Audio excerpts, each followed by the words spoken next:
Ah, ich habe mir wieder mal von den Sliders angeschaut. Ja.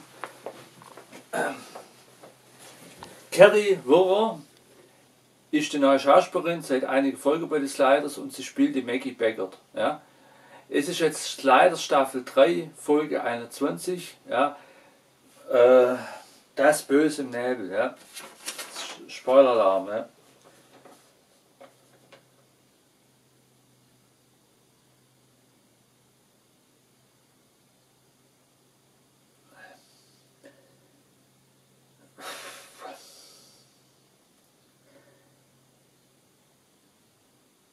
Nebel, Dschungel, es wird mit dunkler Magie gearbeitet. Indianer, denen der Nebel nichts anhaben, verfolgen einen Weißen und reißen ihm die Sauerstoffmaske vom Kopf.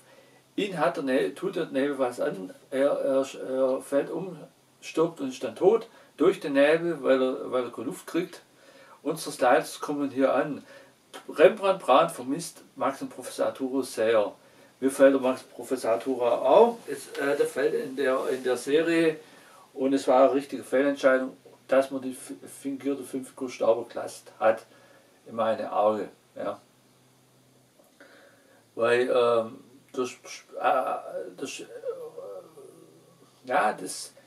das ganze Slide-Thema an sich schon was Besonderes. Und wenn egal wer stirbt, von den Stammsliders, da fällt was. Aber die Maggie Beckert, wenn die jetzt auf einmal fällt, das tut auch schmerzen. Ne? Wenn wir weiterkommen zum Text.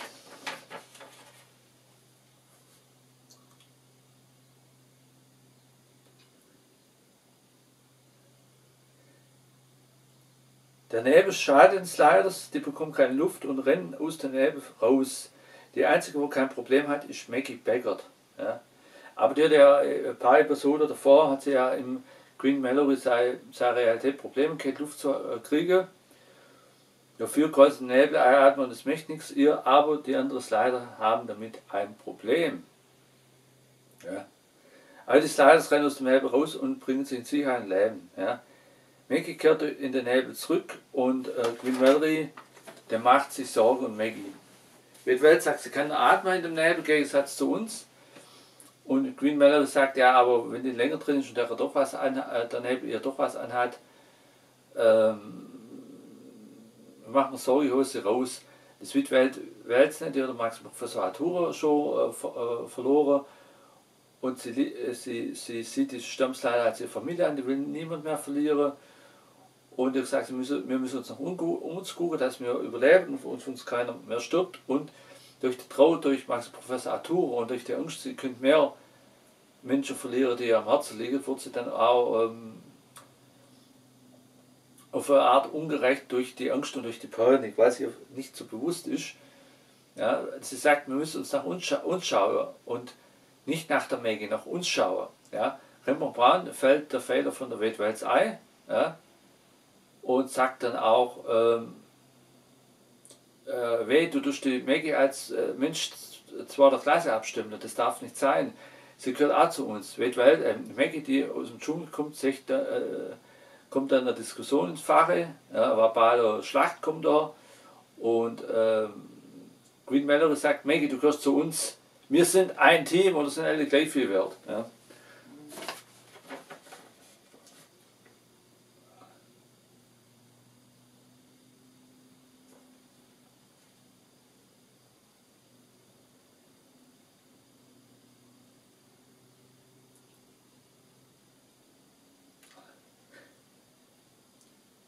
Sie treffen im Dorf Hellseherin, die mit Queen, die nicht sehen kann, die meint, Queen Mallory kann sterben, wenn er nicht aufpasst. In der realen Welt, wo sie jetzt sind, ist der Killer Gouverneur auch dabei, der quasi aus anderen das Rickermark-Flüssigkeit raussaugt, um selber zu überleben. Den kennt man seit der Folge Exodus. Unsere Slider sind hinter dem her, um sich zu rächen. Ja. Gouverneur killt hier auch Menschen und versetzt sie auch ins Koma. Queen wird vom Indianer entführt und Maggie. Ja. Es kommt dann erotische Festspiele mit der Maggie Und ja, super. Und Quinn trifft sein anderes Ich, wo er dann im ersten Teil drauf hat, bei Staffel 1, bei der Pilotfolge. Der andere Quinn, wo er im ersten Teil drauf war, hat die Gleichung gelöst an der Tafel. Ja. Und der war da noch ganz korrekt, jetzt hat er sich in der Zeit zum Böse verwandelt. Ja. Erstmal, weil er nicht so einen Freundeskreis hat wie Quinn Mallory, wie unser Quinn Mallory, der andere Quinn Mallory, und das andere ist, weil die Chromex seine Realität überfallen haben und seine Familie tötet haben. Und er sich zum Böse verwandelt hat und will von unserem Quinn Mallory getötet werden, um zum erlöst zu werden. Ja,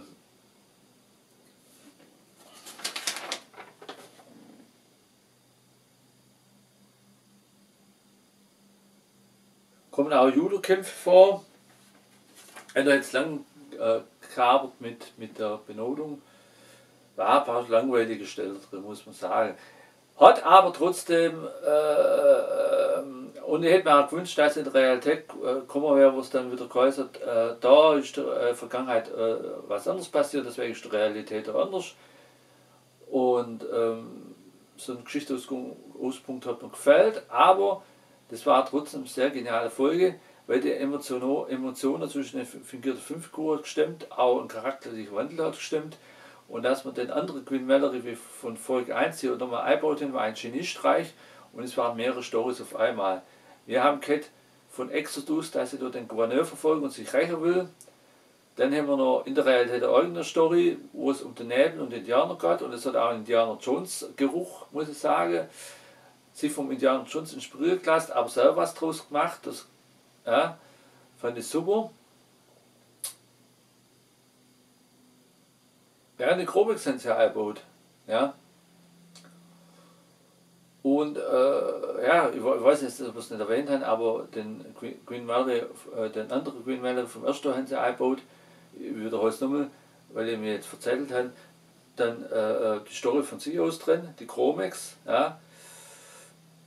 Und den Gouverneur, an dem sie sich noch rächen will. Maggie Beckett muss sich an dem rächen, wegen ihrem verstorbenen Mann, Dr. Beckett. Und Quinn Mallory, Wade Wells und Rembrandt Brahn will sich rächen am Killer Gouverneur wegen dem Tod weil er schuld ist wegen dem Tod von Maximum Professor Arturo. Ja. Wie es ausgeht, können sie sich rächen, können sich den Indianern kommen oder wurde von da noch Kilt hingerichtet oder im Nebel des Grauens ausgesetzt, können sie weiter sliden. Will ich nicht erzählen, müsst ihr selber anschauen. Ich habe da echt mal gesagt, ja, da war ja so Note 10, aber ich sage mal, eigentlich war es schon genial. Ja, das war schon genial. Schminke hat gestimmt, Schauspieler hat gestimmt, Story stimmig, also mehrere Story in einer Story, und das kurz auf den Punkt gebracht, weil die gange auch 42 Minuten eure Folge. Und haben es beim Schluss noch spannend gemacht, wie geht es jetzt in der nächsten Folge weiter. Und dann halt, ja, ich bin jetzt kein Kenner von Esoterien zu sagen, aber für der da ein Fan ist und sich da auskennt, kann das schön sein. Trotzdem war es von mir eine geniale Folge. Und ich sag mal, da hat die Skala gesprengt, der von 1 bis 10 eine 11 kriegt. Ja. Sliders. Und Danger Explosiv Material. Ja. Wirklich eine gelungene Folge, muss ich sagen. Weil da merkt man halt, dass die Macher, auch wenn sie hin und mal einen Fehler gemacht haben, an Genialität fast nicht so stark sind und sich auch immer wieder neue Sachen einfallen lassen für uns Slider-Fans. Ja. Lieferung Ende im Gelände. Ja.